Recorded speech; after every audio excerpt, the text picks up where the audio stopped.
The biggest thing for you at this point on race day is game plan. Mm-hmm. So she was asking me about a section that was like roller, turn, roller, Mm-hmm. and you guys were discussing you didn't know whether you should sit or stand or what, right? Mm-hmm. And what did you end up sticking with? Or were you just trying different things every time? I was kind of, for practice, I was trying different things. And then for race, I was sticking to one thing, and that was standing up. Oh, good. Yeah, so I stood up because I decided since there was a roller, and then right when I ran around the corner, there was another roller, I just decided to stand up the whole way in the attack position. Great. That I haven't seen the section, but based on how she described it, I said the same thing. If you're having to make movements that quick to sitting down and then shoot, I got to stand right back up within 2 seconds anyway, just stay standing. But prior to going out there, you need to walk the track or do a sight lap, which hopefully you did. Yeah, I did like 2 or 3 actually. After you do that, form a game plan. What I mean by this is even take it to the point right now of get a blank piece of paper for them, draw the track. So you should be able to, after just 2 laps, you should be able to draw the track exactly where it goes. So you should memorize where the track goes. Draw the jumps on the track. So just put like lines where the jumps are or whatever. And then on that piece of paper, mark out exactly where your shift points are. So into what gear? Okay, I'm shifting 3rd here, down to 2nd here, up to 3rd, up to 4th. And then mark out where your standing and sitting points are. Once you form the game plan, you really don't stray away from it that much. The problem is, I think you're in the early stages now to where you get out there and on a new track, you get lost sometimes. And you just, when you start to get lost, everything falls apart. Because now your brain just like, you just have a brain fart and now you're like, well, okay, I'm going to just do nothing and just kind of circulate laps. You need to have a game plan and stick to it. If you Superman yourself and you almost fly off the bike, as soon as that happens, this is the hard part. As soon as that happens, you have to be like, all right, that was scary, but we're moving forward and we're right back to the game plan. Mm-hmm. If you abort mission at that point, you might as well pull off the track because you've ruined your race. You have to have a short memory and get back to the game plan. In Supercross, it's the same thing. I form a game plan, and then same with you, you have 20, 30 other people to worry about. Your game plan is going to change a little bit, but you need to stick to it. Doesn't matter if there's 1 guy next to you, 0 guys next to you, or 20 guys next to you. Hit your lines, stand where you need to stand, sit where you need to sit, shift when you need to shift. If you say screw it and forget about all that, you might as well pack it up. You were able to do it here, but getting to the new tracks, that's the important part. And that's what made me overshoot it, like badly. Okay. You have to remember that that's normal. If it was attempt 1 that you totally mistimed a jump, any rider at any level could mess something up.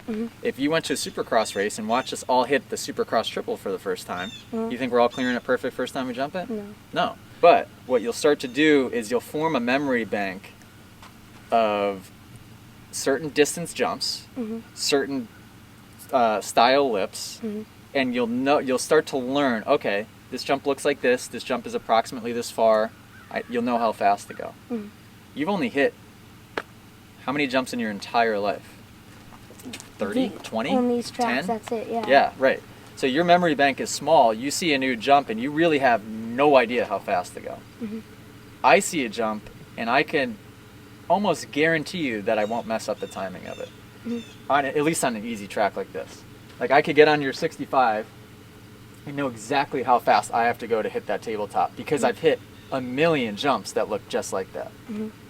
And I'll get close. You know, I might overshoot it by 2 feet. I might case it by 2 feet. I'm not going to launch it like you did and overshoot it by 35 feet. It's going to be small differences. But don't let that scare you and understand that now you've learned from that. That's all. And the more jumps you hit, the easier it gets, the more confidence you build. It's just part of it. You're brand new to this. That's good that you went for it. I thought that it was, you know, your 10th attempt and then you just, who knows what happened, you just messed up. But being attempt 1, pretty normal for stuff like that to happen, to be honest with you. Like for this track, that jump and that jump. So this one, the first time I hit it, like trying to clear it, I cased the top of it, and the second time I got it perfect. But then the jump after it, the first time I hit it, I overshot a little bit, but now I'm casing the top of it. I'd like to today get you, I just worked with Jacob, the last student, getting over that step up. Have you ever cleared that to the downside? No, I've only jumped to the top of it. I think that we could get you pretty darn close to the downside today. won't. Not before he wouldn't. Okay. Now if you're working with him, he runs this, does good through here, guns it through there, and when he gets right to there, he lets off every time. That jump, especially with how soft it is before, on a 65, is just wide open. I even told Jacob on the 250F, I said, if you hit that fourth gear wide open on 250, you will never overshoot it. And let that give you confidence. On a 65, I would give you all the money to my name if you could overshoot that on a 65. It's not possible. Yeah. So that should give you confidence in knowing, okay, trust AJ, hit it wide open. In worst case scenario, what? You land on the top, which you're kind of already doing already. You can't go too far. And that's what I told him. The scariest jumps are the ones that, like the one that sounded like you tried where, all right, fourth gear, but if I go too fast, I'm going to kill myself because I'm going to jump way down to the bottom of this thing. If I go too slow, I'm going to be in trouble. So you got to find that timing. The easy jumps are the ones where you just twist that throttle.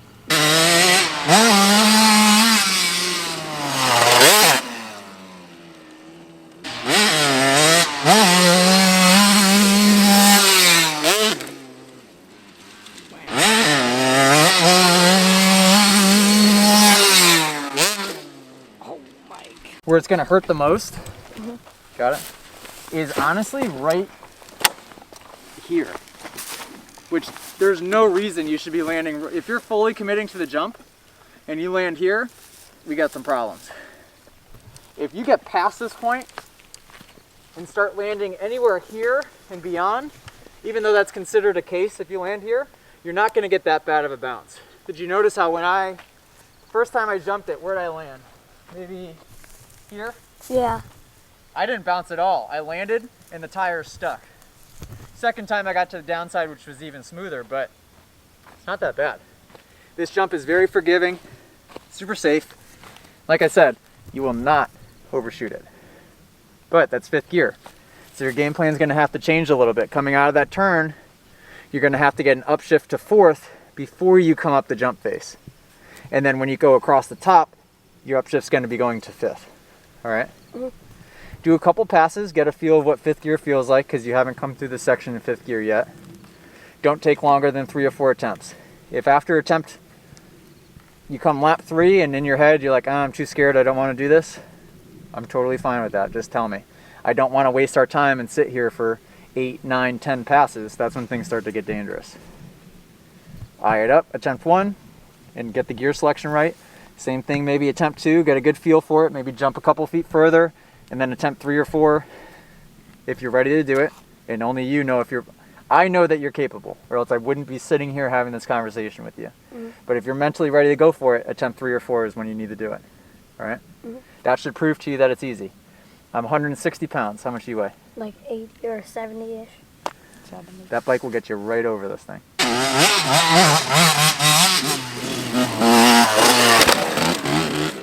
right where he landed is where it's going to hurt the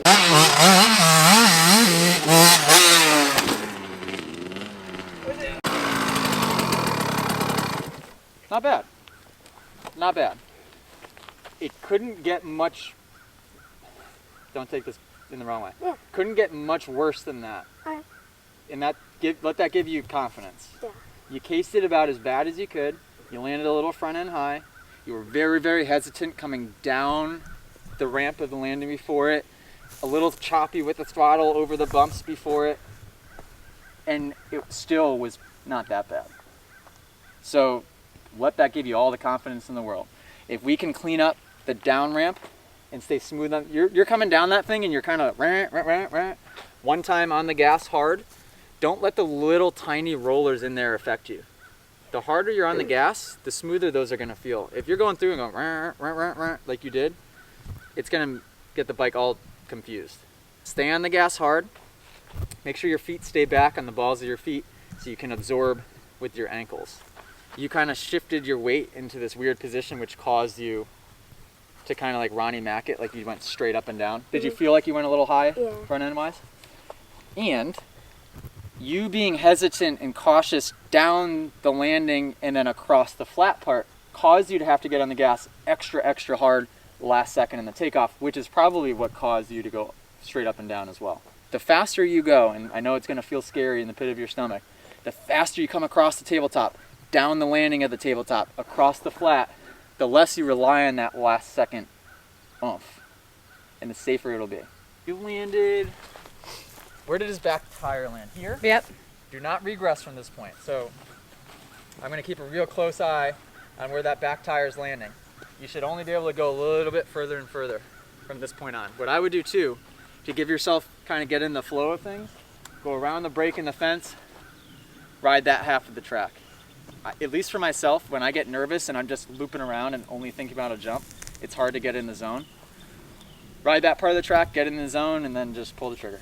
Great. All right, good job. Is that scary or not too bad? A little bit.